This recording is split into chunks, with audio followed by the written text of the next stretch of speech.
Bonjour à toutes.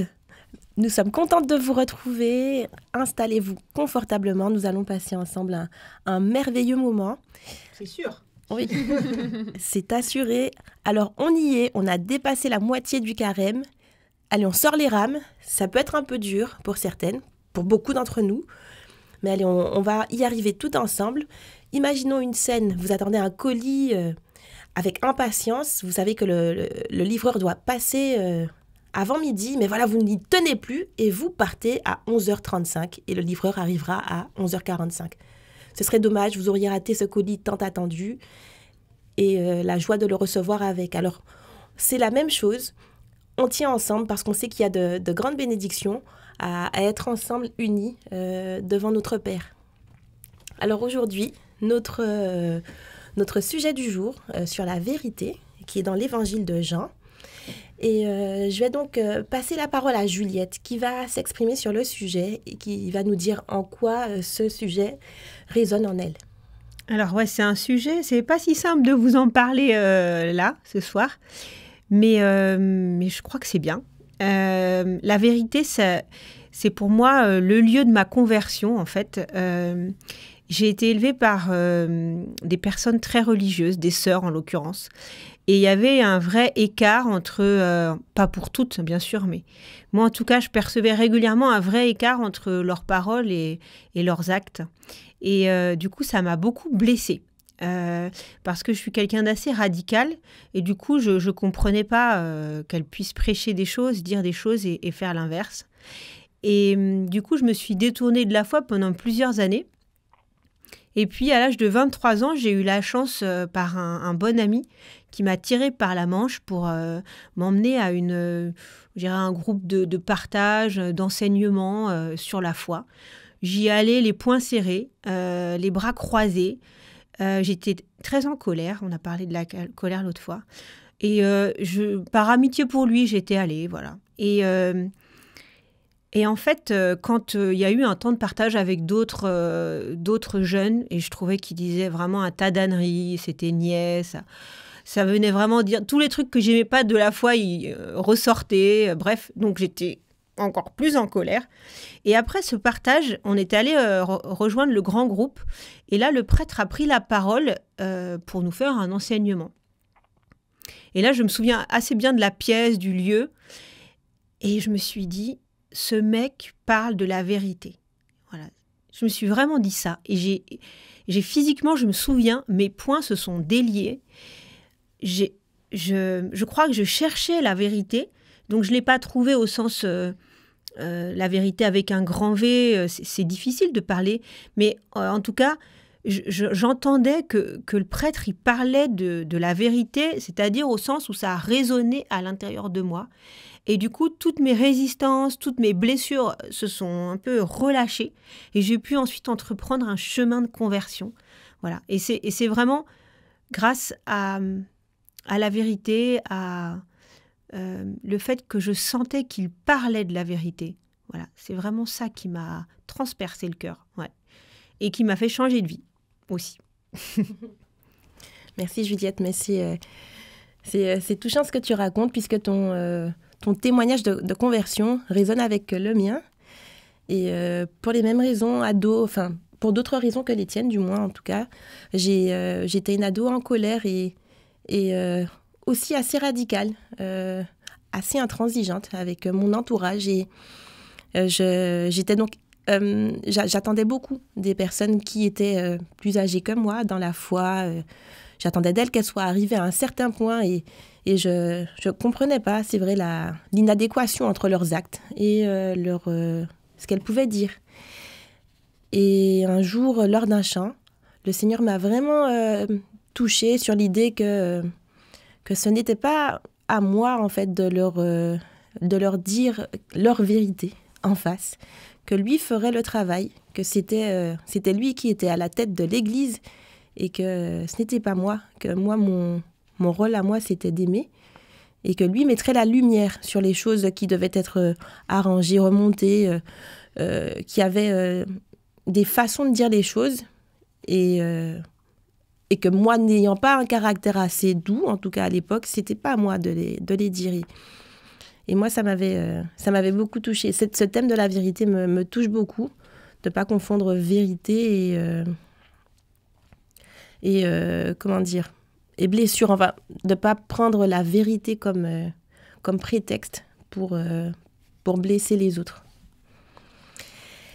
Eh bien, sur ces belles paroles, nous allons passer à notre lecture du jour, donc avec Juliette.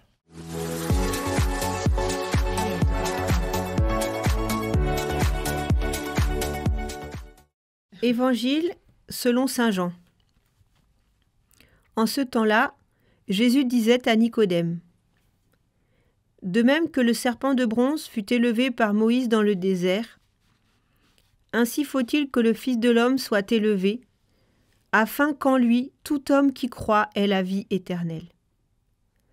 Car Dieu a tellement aimé le monde qu'il a donné son Fils unique, afin que quiconque croit en lui ne se perde pas, mais obtienne la vie éternelle. Car Dieu a envoyé son Fils dans le monde, non pas pour juger le monde, mais pour que par lui le monde soit sauvé.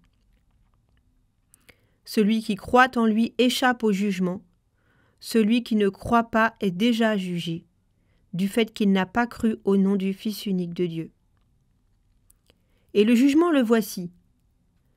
La lumière est venue dans le monde et les hommes ont préféré les ténèbres à la lumière, parce que leurs œuvres étaient mauvaises. Celui qui fait le mal déteste la lumière, il ne vient pas à la lumière, de peur que ses œuvres ne soient dénoncées. Mais celui qui fait la vérité vient à la lumière, pour qu'il soit manifeste que ses œuvres ont été accomplies en union avec Dieu.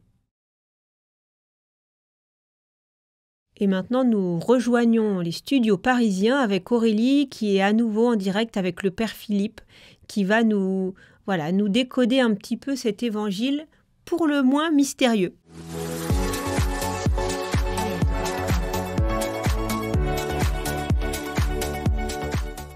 Bonjour à toutes et bonjour Père Philippe. Je suis ravie de vous retrouver autour de notre traditionnelle tisane pour décoder l'évangile. Et l'évangile de ce dimanche, il y a bien besoin d'un petit décodage, parce que Saint Jean, c'est quand même un petit peu raide. Ça peut sembler même difficile d'accès. C'est à la fois poétique, Jésus fait des références à l'Ancien Testament, à l'histoire du serpent de bronze. Alors, si on ne connaît pas l'histoire du serpent de bronze, on est un peu perdu. Du coup, à qui est-ce que Jésus s'adresse dans ce texte, d'après vous ? Et puis on trouvait, quand on a préparé ce texte, qu'il y avait une certaine radicalité exprimée entre les ténèbres et la lumière. Et on trouve ça un petit peu effrayant de se dire que finalement, peut-être qu'il n'y a pas vraiment de compromis avec Jésus. Est-ce que vous diriez la même chose ? Et finalement, on avait aussi, par rapport à ce texte, la question de la vérité. Est-ce qu'il n'y aurait pas dans ce texte un appel à rechercher la vérité ? Je vous laisse nous répondre, Père Philippe. Merci. Alors, vous aurez remarqué qu'il a un nom, le monsieur qui rencontre Jésus, il s'appelle Nicodème. Et Nicodème représente symboliquement, mais aussi, certainement historiquement aussi, le judaïsme qui cherche à être fidèle. C'est un sage. Je ne sais pas si vous regardez un petit peu la série Chosen, il est très bien représenté de manière extrêmement sympathique dans la série. C'est un hésitant. Et en fait, Saint Jean se sert de ce personnage de Nicodème pour interroger le judaïsme qui se pose la question de qui est Jésus. Et donc, ce texte ne s'adresse pas d'abord à tous les hommes, il s'adresse au judaïsme et aux juifs pour qu'ils puissent se situer par rapport, d'une part, à l'Ancien Testament, d'où l'allusion au serpent de bronze, et d'autre part, et surtout, à la personne de Jésus. Alors, l'histoire du serpent de bronze, c'était pendant le temps de l'Exode. Des serpents venimeux ont envahi le camp des Hébreux, qui vivent cette mise à mort des Hébreux comme une punition de Dieu.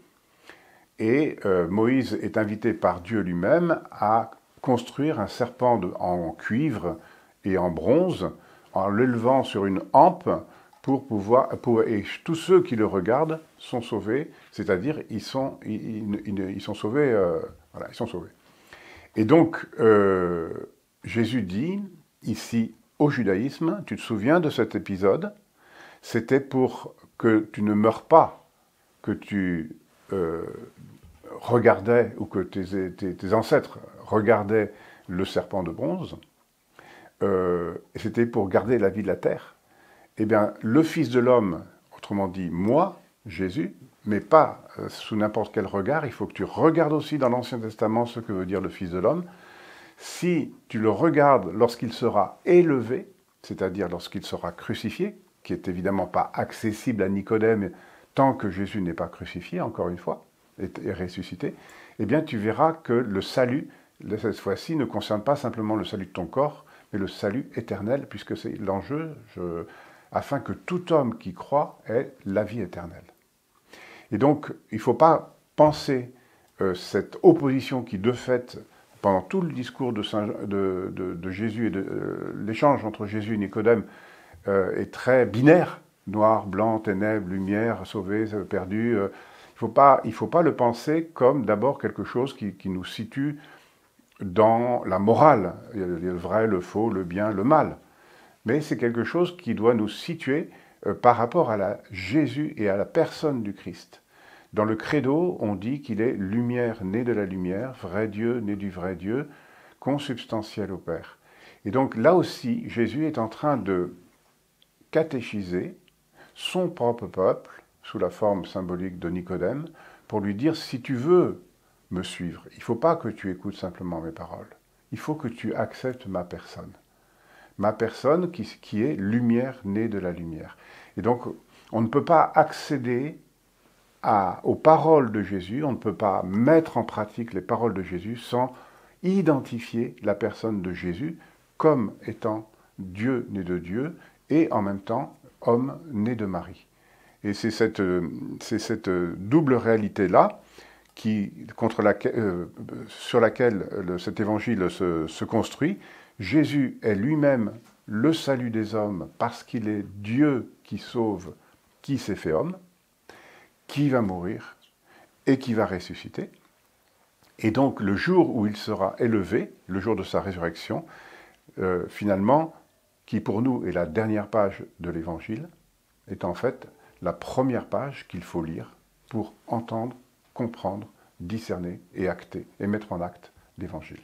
Et donc la boucle est bouclée. Si c'était aussi simple.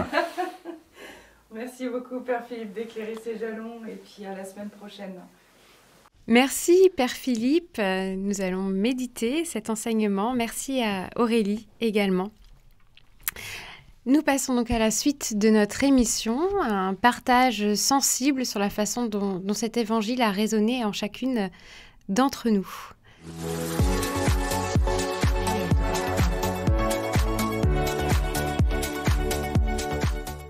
Juliette, est-ce que tu veux commencer, partager un mot peut-être qui a résonné en toi ? C'est les hommes ont préféré les ténèbres à la lumière.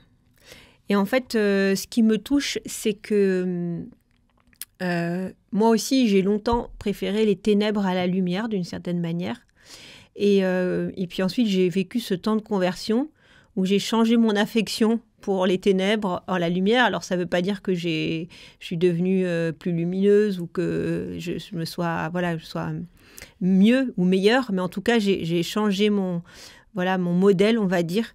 Et ce qui me touche, c'est qu'aujourd'hui, je suis très meurtrie quand je vois des hommes et des femmes qui ont du discernement et qui choisissent volontairement les ténèbres en lieu et place de la lumière. Alors, je le fais aussi dans ma vie, mais peut-être que ce qui me blesse le plus, c'est quand ces personnes vont prôner ça presque comme une valeur. Voilà. Je me souviens un jour d'un ami qui, à l'époque, sortait beaucoup, etc. Et il prenait de la coke et il essayait de m'expliquer que c'était un petit plaisir, que c'était pas mal, qu'il n'y avait rien de noir, rien de blanc, que tout était un peu gris. Et en fait, ça m'avait vraiment choquée soit lui, il avait cette addiction-là et ce plaisir-là, mais de le transformer. Il voulait essayer de me faire croire que c'était pas un vice, quoi. Et ça, voilà, pour moi, c'est toujours choquant quand on veut expliquer à quelqu'un ou de dire quelque chose qui est mal, de faire croire que c'est bien. Voilà, ce qui ne fait pas de moi quelqu'un de mieux que les autres, hein, c'est pas ça que je veux dire. Mais c'est vraiment quand, avec mauvaise foi, on essaye de... Et du coup, on abîme beaucoup son entourage, en fait, quand on fait ça. Et ça m'est arrivé de le faire, donc je peux aussi en parler et me remettre en question moi-même. Mais voilà, du coup, ce passage, les hommes ont préféré les ténèbres à la lumière, c'est vraiment... C'est fort pour moi, ouais. Merci, Juliette. Lucie, est-ce que je te laisse poursuivre? Pour moi, c'est la lumière. Ça, c'est le mot qui m'a beaucoup touchée parce que c'est vrai que si on a une image de la vérité, pour moi, c'est la lumière. Parce que la vérité éclaire, juste comme la lumière éclaire aussi. C'est pas toujours confortable, mais c'est ça qui nous rend libres, qui nous fait grandir. J'ai dit que c'est pas toujours confortable parce que on n'est pas toujours prête à recevoir, en fait. Et encore une fois, dans cette image, la lumière, c'est comme une lumière forte. Ça fait mal aux yeux.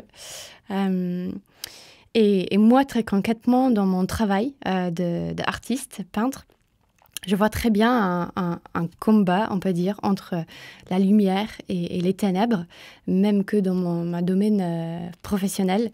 Et ça m'a aussi touchée, et si je peux dire, j'ai le droit d'une deuxième phrase dans ce texte, c'est car leur œuvre était mauvaise. Et c'est le fait que les ténèbres, c'est pas juste une présence, mais c'est sa œuvre aussi. Et du coup, je vois ça très bien dans le monde de l'art aussi. Les œuvres, voilà, si on prend directement le mot aussi, les œuvres dans le monde de l'art qui sont dark, qui sont glauques, qui sont violents et qui transmettent ça aussi. Quand on rentre dans des expos, ça nous plombe et ça nous met des idées, les images violentes dans la tête. Et du coup, ça me confirme plus dans ma vocation d'artiste d'essayer au moins d'être un artiste de la lumière, en fait, qui est quelque chose de puissant et qui n'est pas toujours confortable, mais qui œuvre pour que la vérité soit répandue, en fait. Merci, Lucie.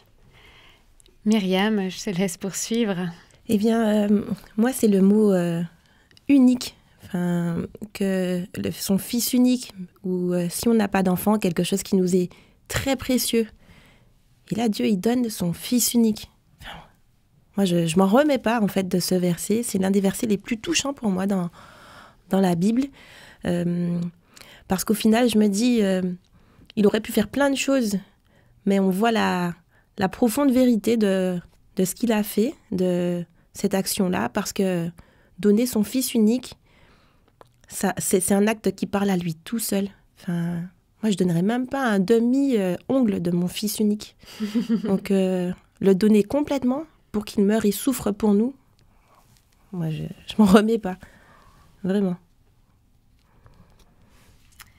J'ai envie de rebondir, Myriam, sur ce que tu dis, en reprenant une phrase aussi de cet évangile. Dieu a envoyé son Fils dans le monde, son Fils unique, comme tu dis, non pas pour juger le monde, mais pour que par lui, le monde soit sauvé.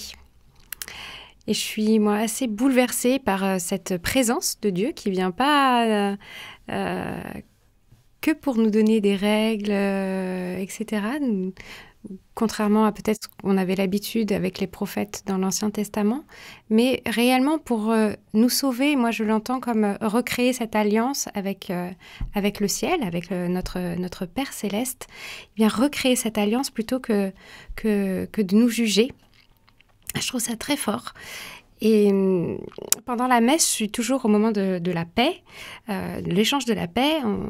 Le prêtre dit « Ne regarde pas nos péchés, mais la foi de ton Église ». Et c'est pareil, cette phrase, elle me bouleverse à chaque fois. Voilà, Dieu nous rejoint dans notre petitesse, Et si on a la foi, c'est ce qui compte avant tout, malgré nos péchés. On en parlera dans la suite de l'émission, mais cette miséricorde, cet amour qui nous est donné me touche énormément. Après ce temps de partage dont je vous remercie, peut-être se dire, voilà, chacune, ce qu'on va garder, ce qu'on emporte de cet échange. Juliette, je te laisse la parole. Moi, j'ai été assez touchée par ce qu'a dit Lucie sur la lumière. Et c'est vrai qu'après mon partage, où je parlais peut-être plus des choses, des ténèbres, parce que les ténèbres souvent m'envahissent un peu. Je garde le sourire de Lucie qui parle de la lumière, des couleurs, et j'ai envie de garder ça et de me dire, voilà, il y a aussi une histoire de regard à poser et de choisir. Pour choisir la lumière, en fait, c'est où est-ce que je pose mon regard. Voilà. Donc, j'ai envie de garder ça. Merci Juliette. Lucie? C'est vrai qu'avec ma réflexion, ça me remotive. Donc, je remercie Jésus et Juliette et voilà, de remotive dans ma domaine professionnel et d'être cette voix de la lumière et non pas pour juger, comme c'est dit dans le texte, mais justement pour éclairer, pour élever. Donc, je vais essayer de garder ça comme élan professionnel pour moi. Merci, Lucie. Myriam? Eh bien, moi, je retiens, Éléonore, ce que tu as dit, toi, sur cette alliance entre le ciel et la terre. Et c'est ce que Jésus a été et est pour nous. Sans lui, on ne pourrait pas avoir accès au Dieu de l'univers. Et je me dis, comment est-ce que je peux vraiment garder ça en tête dans mes temps avec le Seigneur, de me rappeler qu'il a fait cet énorme sacrifice pour moi et pour que cette intimité soit possible, alors que je puisse l'apprécier, la cultiver, vraiment la faire grandir. Merci Myriam. Moi, j'ai envie de rebondir sur ce que disait Lucie. Effectivement, cette idée de la lumière m'avait aussi beaucoup touchée à la lecture de l'Évangile, ce terme qui revient 4 fois, il me semble. Et le lien que tu as fait entre lumière et vérité. Et voilà, ça rejoint aussi ce que tu as pu dire, Juliette, sur le fait d'être en vérité. Saint Jean nous dit « Vous connaîtrez la vérité et la vérité vous rendra libre ». Vraiment, je pense que je vais continuer à méditer sur ce point. On passe maintenant aux petites pistes. Juliette, est-ce que tu peux nous partager des pistes à continuer à creuser au-delà des fruits que l'on vous a partagés? Quelles phrases, quels mots, quelles interrogations on emporte avec nous cette semaine et on creuse?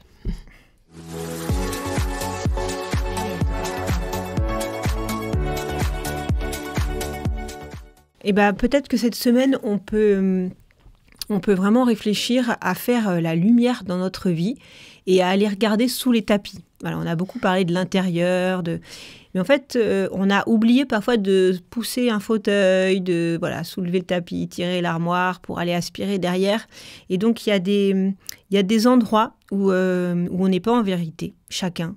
Et je crois que c'est important d'oser aller le regarder. Je pense notamment dans le couple, pour les personnes qui sont en couple. Il y a des choses cachées parfois qu'on n'ose pas dire. Et je crois que j'ai vraiment envie d'inviter celles qui sont travaillées par des sujets dans leur couple à oser en parler à leur conjoint. J'ose aussi, par exemple, proposer à celles dans leur travail. Il y a des lieux, des choses qu'on ne voudrait pas faire, qu'on n'est pas à l'aise avec ce qui nous est demandé. Et peut-être de réfléchir à comment être plus en vérité dans son travail. Et je vais vous proposer une deuxième réflexion qui est « Il nous a tellement aimés ». Suis-je convaincue de l'amour de Dieu pour moi? Est-ce que je peux croire que Dieu m'aime malgré mon histoire et malgré mes péchés? Voilà, c'est la deuxième question de la semaine. Est-ce que je peux être aimée par Dieu avec tout ce que je suis, mon fardeau, mes valises, on en a toutes. Voilà. Et donc, et aussi avec mes zones de mensonge et mes zones d'ombre. C'est bien redit dans le texte. Le Seigneur nous a sauvés avec ce que nous sommes. Il s'agit, par contre, peut-être c'est important d'oser lui déposer et lui montrer, voilà, quelles sont nos zones d'ombre. Merci Juliette. On passe maintenant à un geste concret pour cette semaine.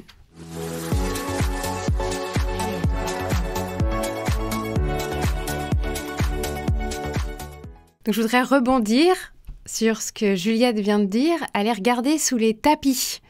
Concrètement, ça veut dire faire un peu la vérité, faire le ménage aussi en soi.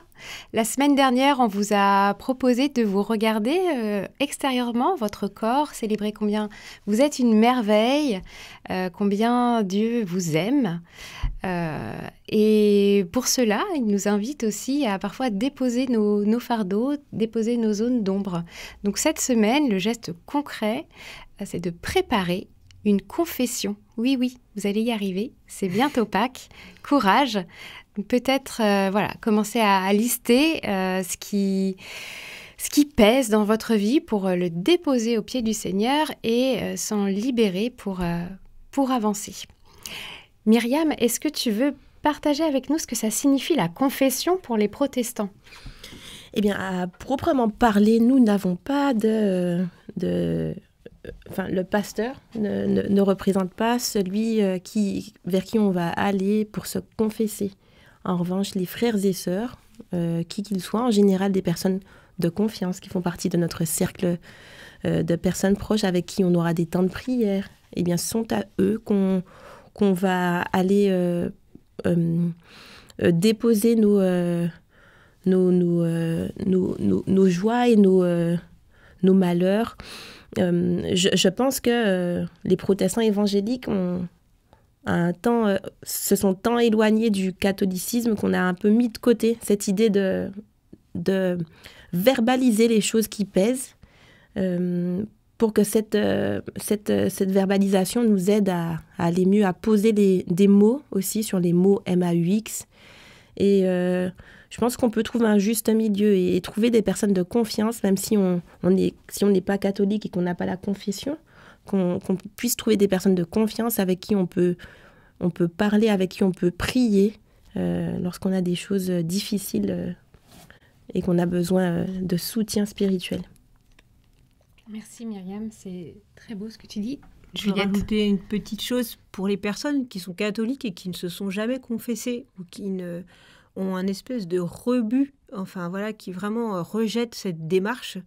Je vous propose déjà de vous aimer comme vous êtes et puis de prier tout simplement l'Esprit Saint, de vous éclairer si c'est une démarche qui est bonne pour vous. Voilà, de prier le Seigneur et de dire « Seigneur, si tu penses que je dois me confesser, que c'est une démarche qui serait bonne pour moi, qui va m'apporter de la joie, de la paix, des grâces, eh ben montre-moi le chemin, mets-moi quelqu'un sur ma route. » Voilà, pour vraiment vous aider à faire ce pas. Peut-être certaines pourraient témoigner. Moi, c'est vrai que la confession, avant j'y allais avec des pieds de plomb, maintenant j'y vais plutôt avec de la joie parce que je sais que je sors heureuse et soulagée, qu'il y a une paix qui s'installe en moi. Mais pour beaucoup, c'est plutôt difficile. Donc n'hésitez pas à prier et j'ai confiance que le Seigneur, s'il a prévu cette bénédiction pour vous, vous rencontrerez les bonnes personnes providentiellement qui vous aideront sur ce chemin. Voilà. On va prier pour ça. Lucie, je te laisse conclure notre émission de ce jour. Merci à tout le monde, à vous toutes. Merci de cheminer avec nous. En cheminant ensemble, on est plus fortes, on fait les choses plus profondes. Donc merci. Vous êtes de plus en plus nombreuses. Donc, on est dans la joie. Je vous rappelle de votre rendez-vous de la semaine, le jeudi soir, en visio, avec nous pour un temps de partage. Donc, n'oubliez pas surtout de vous inscrire sur le site Carrément Femme ou via les réseaux sociaux pour recevoir le lien très important pour le visio. Donc, on va finir, comme toujours, dans la présence du Seigneur.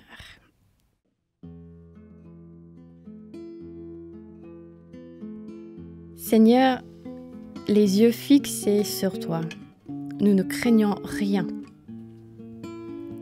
Tu nous ouvres les bras de ta miséricorde, comme tu l'as montré à Sainte Faustine, et tu nous invites à faire le ménage dans nos vies qui sont parfois teintées de ténèbres. Seigneur, viens visiter les plus petits recoins de mon cœur. Viens y mettre ta lumière aimante, afin que j'aie le courage d'y faire partir la moindre trace de noirceur.